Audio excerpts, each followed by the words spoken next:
queridos amigos de Radio Vaticana, Vatican News. Es un placer reencontrarnos en nuestro programa Estudio 9 desde los estudios de Radio Vaticana, Vatican News. Les damos la fraternal bienvenida. Soy Sebastián Sansón Ferrari en nombre de la redacción en lengua española y hoy me encuentro con dos invitados especiales, el padre Omar Osiris de la Arquidiócesis Primada de México. Buenas tardes, padre Omar, bienvenido a Radio Vaticana. Buenas tardes a todos los que nos escuchan. Y el padre José Luis Quijano de la Diócesis de San Isidro en Argentina. Bienvenido, padre. Hola, ¿qué tal? ¿Cómo estás? Saludo a toda la audiencia y bueno, de paso, esta comunicación quiero llegar bien al corazón de cada uno de ustedes. Es un placer recibirlos para conversar sobre su labor como misioneros de la misericordia. Han estado en Roma en esta semana participando del tercer encuentro internacional de misioneros de la misericordia. Primero contextualicemos un poco qué es un misionero de la misericordia, ¿verdad? Debemos retrotraernos al jubileo de 2016, cuando el Santo Padre instituyó a varios sacerdotes, un número que no deja de aumentar en esta misión. ¿Podrían comentarnos un poco en qué consiste y cómo han desarrollado su labor desde ese momento hasta ahora? Los misioneros de la misericordia somos sacerdotes, diocesanos o religiosos, que hemos recibido la encomienda del Santo Padre de perdonar los pecados que están reservados a Él. Principalmente, pues son pecados que cometen sacerdotes o gente que conoce muy bien la fe, la religión. Entonces, antes, para perdonar estos pecados, tenían que recurrir a la penitenciaría apostólica, pero el Papa siempre ha querido hacer más accesible el perdón y la misericordia de Dios a todos. Entonces nos ha instituido para que desde el fuero interno nosotros perdonemos estos pecados sin que el penitente tenga que recurrir a un trámite burocrático ante el penitenciario de la diócesis y después ante la penitenciaría apostólica. En este momento somos un poco más de 1000 sacerdotes en todo el mundo. Padre José Luis, ¿cómo se vive en la práctica esta misión que el Santo Padre les ha confiado? Bueno, el Papa expresaba que para él era un deseo que estos misioneros de la misericordia no solamente llevaran el perdón siempre y a todos, sino que también promovieran la misericordia. Porque la expresión misericordia, ¿no es cierto?, es el amor que más identifica a Dios, es amor al miserable, ¿no es cierto? Entonces no solo es un ámbito al que a veces está como relegado, sino que está en las periferias y así donde tenemos que ir nosotros. Nosotros lo hemos vivido de distintas maneras. En el primer año, que fue el año donde fuimos instituidos, en general nos dedicamos a hacer esto más promocional, como dar a conocer, ¿no? Y porque las situaciones que se presentan en el perdón de los pecados son situaciones muy íntimas. Entonces hay una doble dimensión de la tarea y de la misión. Hay una parte que es la difusión de la misericordia y otra dimensión que es la del perdón de los pecados, que tiene que estar cuidada y resguardada para que el penitente justamente no quede expuesto, ¿no? Así que bueno, lo hemos vivido en estas dos dimensiones. Hacia afuera, digamos transmitiendo y haciendo catequesis sobre la misericordia, y hacia adentro dando el perdón de los pecados. ¿Qué experimentaron cuando el Santo Padre les invistió con esta misión? Pues indudablemente una mayor responsabilidad, porque hoy en día muchos sacerdotes han descuidado la administración del sacramento de la reconciliación. ¿Por qué? Quizá porque, lo ha dicho el Padre José Luis, falta catequesis sobre la misericordia de Dios y sobre el sacramento del perdón. Y entonces cuando el Papa nos instituye, para nosotros es una responsabilidad hacer accesible el perdón y la misericordia de Dios a todos. Entonces, gran parte de nuestro ministerio pues es ir a hacernos presentes, sobre todo en los grandes santuarios donde acuden muchos peregrinos que buscan el sacramento de la reconciliación. Y bueno, también a través de celebraciones penitenciales o a través de retiros espirituales, donde siempre la persona está un poco más dispuesta a experimentar el perdón y la misericordia de Dios.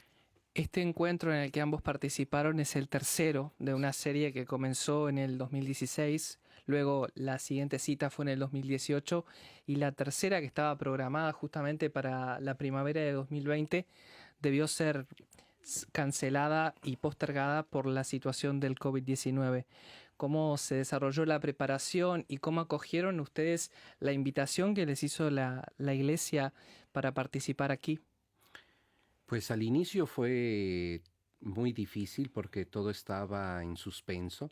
No sabíamos si la cuestión sanitaria permitiría el desarrollo del encuentro, pero a la vez con mucha esperanza, porque como este tema es algo muy querido, muy cercano al magisterio del Papa, entonces sabíamos que se iba a poner todo lo que estuviera de parte de la Iglesia para hacer accesible la presencia de los misioneros en este encuentro. De hecho, el Pontificio Consejo estuvo dando cartas para que los misioneros que necesitaban hacer visa o necesitaban algún permiso especial pudieran obtenerlo y se hicieran presentes en este encuentro. Como fue, por ejemplo, el caso de algunos sacerdotes ucranianos, Exactamente. para quienes se obtuvo un permiso especial, una visa especial que les permitió salir del país. También en el caso de sacerdotes que venían de África. Padre José Luis, ¿cómo En vivieron el caso estos particular nuestro días? en Argentina, el grupo de misioneros somos 6. Estamos muy identificados, nos hemos conocido y bueno, nos hemos reunido en forma presencial, hacemos retiros espirituales y nos preparamos espiritualmente para ayudarnos en el ministerio. Pero mientras vino la pandemia, como vos recién decías, no solamente las cosas se postergaron, sino que encontraron otro camino, ¿no? Que fue la alternativa de los encuentros a través de la tecnología, los Zoom. O sea, la iglesia, los templos cerraron las puertas, pero la iglesia no se cerró. Y nosotros seguimos reuniéndonos, e incluso no solamente nos reunimos, sino que trabajamos juntos y estamos elaborando como unas fichas de catequesis sobre la misericordia que estamos intentando ver cómo las vamos a ir promoviendo, ¿no? O sea, ¿cómo nos preparamos? Nosotros nos preparamos con un grupo de misioneros argentinos tratando de mantener siempre el fervor. ¿Y cómo vivieron estos 3 días intensos desde el sábado 23 hasta el lunes 25 de abril, que también contó con un momento muy especial como la misa presidida por Monseñor Rino Fisichella, el presidente del Pontificio Consejo para la Promoción de la Nueva Evangelización, ante la presencia del Papa Francisco el Domingo de la Divina Misericordia? Bueno, primero, desde el punto de vista sensible, con mucha emoción, es lindo, ¿no? Segundo, como lo fraternal se va. Me parece que pensar en misioneros sin una comunidad, sin una comunidad que lleve la misericordia, que manifieste y testimonie la misericordia, un misionero que va solo me parece que no va a ser eficaz.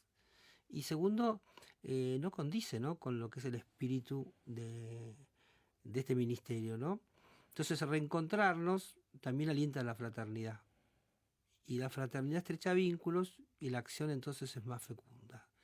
Y en tercer lugar, yo creo que estar en estas celebraciones, también estamos a la escucha de lo que diga el Papa. Y el Papa dijo varias cosas, seguramente las vamos a puntualizar más adelante, vos lo vas a preguntar.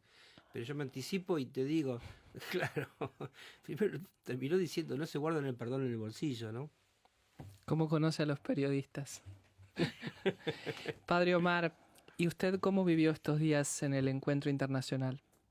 Bueno, con mucho gozo, porque ya lo ha mencionado el Padre José Luis, tuvimos la oportunidad de reunirnos todos los misioneros, de poder compartir con misioneros de otros países.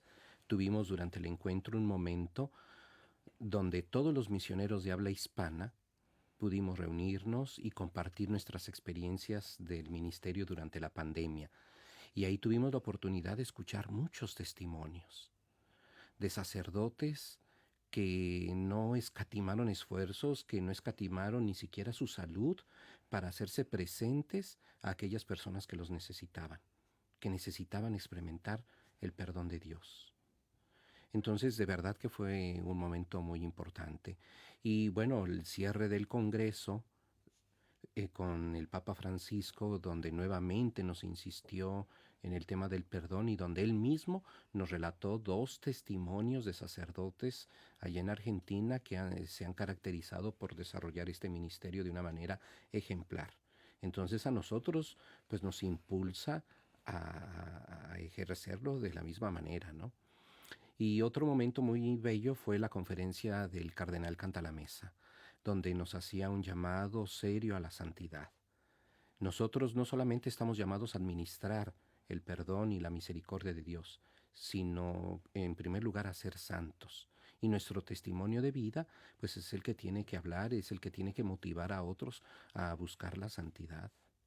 En línea con lo que usted comentaba recién, eh, parece importante enfatizar esas palabras del Papa, no solamente en este contexto, sino siempre, cuando se refiere a los sacerdotes no como meros funcionarios, ¿verdad? Claro. Ustedes no han sido pensados para una cuestión mecánica como administrar un sacramento, ¿verdad? Sino en ser portadores del perdón de Dios, pero acercándose a la gente, ¿verdad? Sí, exactamente. El Papa lo ha dicho en diversas ocasiones.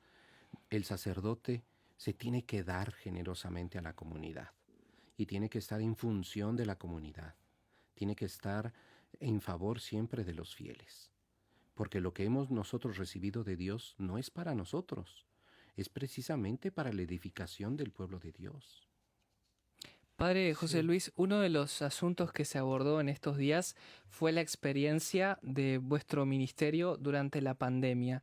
También considerando que fue un momento muy difícil para acercarse al sacramento de la reconciliación y recordemos entre tantas consultas que se planteaban los fieles, obviamente no existe la posibilidad de recibir el sacramento como tal a través de internet o de otras vías de comunicación.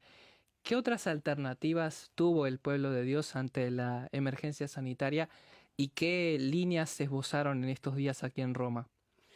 Bueno, la percepción a veces del sacramento es como un momento puntual, pero el sacramento tiene su momento previo, su durante y su después. O sea que el sacramento también prepara el consuelo, sana la herida y restablece el vínculo. El sacramento no es solamente la parte jurídica donde se otorga el perdón, es casi un proceso muchas veces. A mí me ha pasado que en este tiempo la gente por teléfono hablábamos y hablábamos y hablábamos y hablábamos, entonces eran, por supuesto, en cuanto a lo material, no lo formal, ¿no? Era una confesión con todas las de la ley. Y el Papa había dicho que esperásemos el momento en que, bueno, justamente se levantaran las restricciones para que pudiésemos encontrarnos con el sacerdote y completáramos la acción sacramental.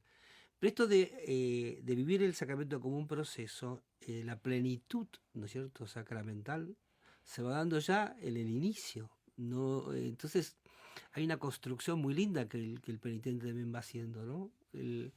La, también es apartarlo de lo mágico, porque si no parece que uno también hace de estos momentos algo que tenga... Y entonces el diálogo entre el penitente y el sacerdote está lleno también de escuchas, de atención, de consuelo, de sanación. Es mucho más, ¿no? Que por supuesto que es el perdón, pero también todo lo otro. Padre Omar, el Papa los invitó a ser generosos con el perdón, a no guardárselo en el bolsillo, ¿verdad? ¿Cómo reciben estas palabras del pontífice? En primer lugar, con mucha esperanza, porque él lo ha dicho, que aquel sacerdote que escatima el perdón no merece ser misionero de la misericordia. Entonces nosotros tenemos que buscar todos los canales posibles para hacer accesible el perdón y la misericordia. Bien, y ante esta realidad dolorosa de la pandemia, ¿verdad?, del COVID-19, ¿cómo, cómo reaccionó la feligresía de vuestras comunidades ante esta imposibilidad de acercarse sacramentalmente a la reconciliación? ¿Y qué caminos alternativos encontraron? Bueno, la gente esperó, esperó, y cuando las restricciones se fueron levantando, la gente enseguida acudió. O sea, fue como una espera, ¿no es cierto?, atenta. Pero las acciones sacramentales, digamos, como te decía, previamente se fueron preparando con celebraciones penitenciales, yo celebraba misa por internet y la gente participaba. Y entonces también hicimos momentos de oración, de súplica y de pedido de perdón. O sea, nos manejamos como pudimos con los medios que tuvimos a nuestro alcance, ¿no? Para concluir, ¿qué frutos llevan a sus respectivos países de estos días en Roma? Creo que el principal fruto es haber renovado nosotros nuestro compromiso de ser instrumentos del perdón y de la misericordia de Dios. ante pues tantas situaciones que pudieran desalentarnos por la pandemia y por otras cosas, pienso que nos vamos renovados, que nos vamos fortalecidos y con la decisión de ser esos instrumentos para que los fieles puedan experimentar el amor misericordioso de Dios. Yo me llevo que el Papa nos dijo formalmente, tenemos que ser más cantidad los misioneros de misericordia. Y dijo, bueno, vayan a promover vocaciones, así que yo me voy con esa misión. Lo otro que también vos decís, por supuesto, pero esto nuevo no se me había ocurrido que también podían haber otros misioneros, en lo cual me parece como una misión interesante, ¿no? Padre Omar Osiris y Padre José Luis Quijano, de la Arquidiócesis Primada de México y de la Diócesis de San Isidro en Argentina, respectivamente. Gracias por haber visitado los estudios de Radio Vaticana, Vatican News. Gracias a vos y bueno, y a toda la audiencia que te debe seguir siempre en tu canal, ¿no? Dios te bendiga mucho, a vos y a la gente. Gracias, Padre Omar. Igualmente, y pues un saludo a todos los que nos han seguido en esta transmisión. Dios les bendiga. Gracias a ustedes por habernos acompañado en este programa de Estudio 9. Los invitamos a seguir en sintonía de Radio Vaticana, Vatican News, a través de nuestro sitio web en español, vaticannews.va, y de nuestras redes sociales Facebook, Twitter y YouTube. Hasta la próxima.